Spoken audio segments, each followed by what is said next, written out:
قابل قدر حضرات اساتذہ کرام و اراکین مدرسہ و منتظمین و تمام عزیز طلبہ،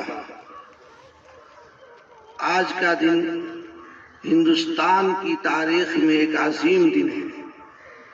اس دن کو یوم جمہوریہ کہا جاتا ہے۔ ہمارا ملک 250 سال تک غلام رہا اور انگریز نے ایک سازش کے تحت پورے ملک پہ قبضہ کر لیا۔ 1506 عیسوی میں واسکو ڈی گاما کے ذریعے انگریز کا ایک وفد وائسرائے برطانیہ سے بمبئی کے ساحل پہ اترا۔ اس وقت ہندوستان کے بادشاہ جہانگیر تھے۔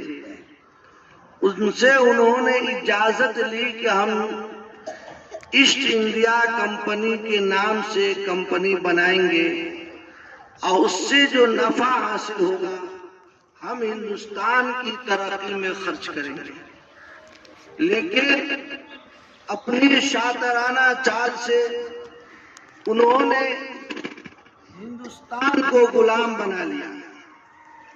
تو سب سے پہلے اس چیز کو جس مرد مجاہد نے بھاپا وہ حضرت شاہ عبد العزیز رحمت اللہ علیہ، جنہوں نے ایک فتویٰ جاری کیا کہ یہ ہندوستان اب اسلامی ملک نہیں رہا بلکہ یہ دارالحرب ہو گیا ہے۔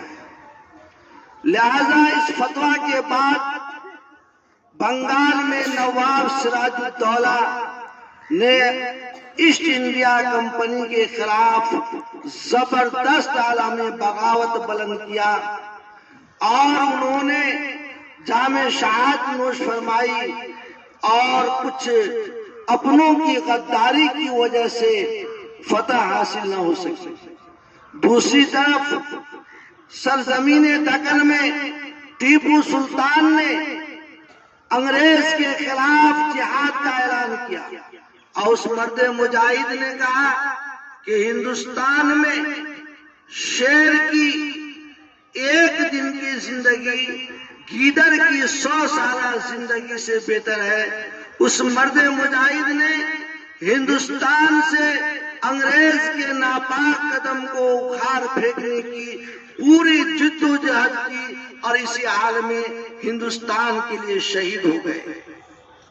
ان کی شہادت کے بعد انگریز نے بڑے فخر سے کہا تھا کہ یہ ہندوستان ہمارا ہے، لیکن آزادی کا شعلہ شرط نہیں پڑا بلکہ منبر و محراب کے باشی علماء، صلحاء، اتقیاء، بزرگان دین نے انگریز کے خلاف علم جہاد بلند کیا۔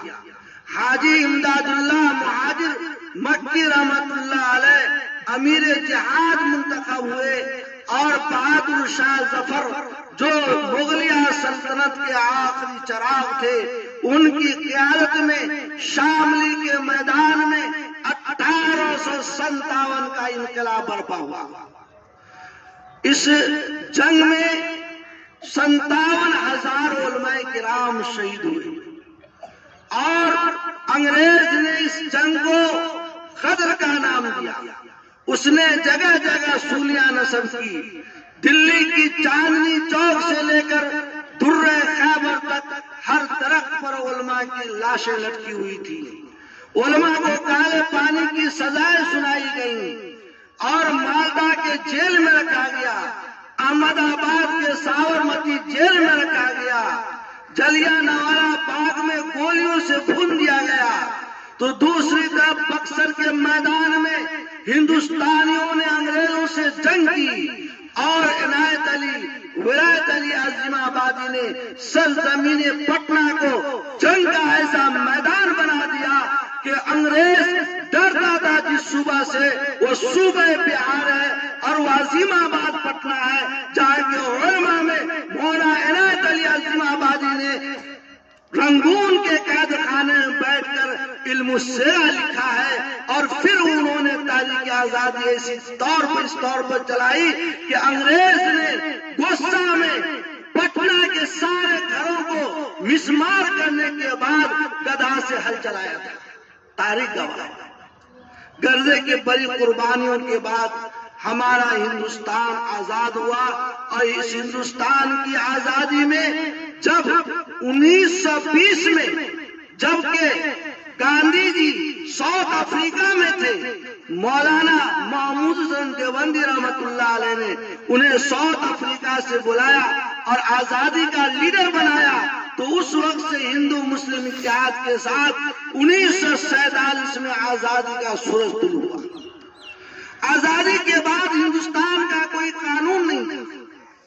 یہ ہندوستان دنیا میں بڑا ملک تسلیم کیا جاتا ہے اور سب سے بڑا جمہوری ملک ہے، تو قانون ساز کمیٹی بنائی گئی جس کے چیئرمین ڈاکٹر راجندر پرساد اور جس کے آنر جناب بھیم راؤ امبیڈکر تھے، اور پھر اس کے بعد اس کمیٹی میں شریک مولانا حسرت موہانی، مولانا ابوالکلام آزاد، مولانا عبد الرحمان سیواروی تھے، اور 35 مسلم شریک تھے۔ یاد رکھنے کی بات ہے کہ اس قانون ساز اسمبلی میں 35 مسلم شریک تھے، اور پھر قانون بنایا گیا۔ جب یہ قانون بنتا، اس پہ پاس ہوتی، اس قانون کے اندر 394 دفعات ہیں، 394 دفعات ہیں، اور اس قانون میں دفعہ 4 سے لے کر دفعہ 24 تک بنیادی حقوق بیان کیے گئے ہیں۔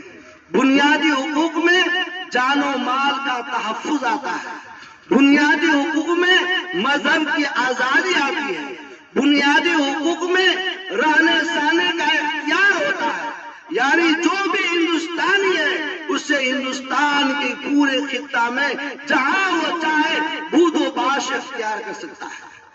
ہر ہندوستانی کو مذہبی آزادی دی گئی ہے کہ وہ جس مذہب کو چاہے قبول کرے اور اپنے مذہب پر آزادانہ عمل کرے، وہ اپنے پسند کے مطابق دینی ملی ادارے بھی قائم کر سکتا ہے، یہ ہمارا آئین ہم کو حق دیتا ہے۔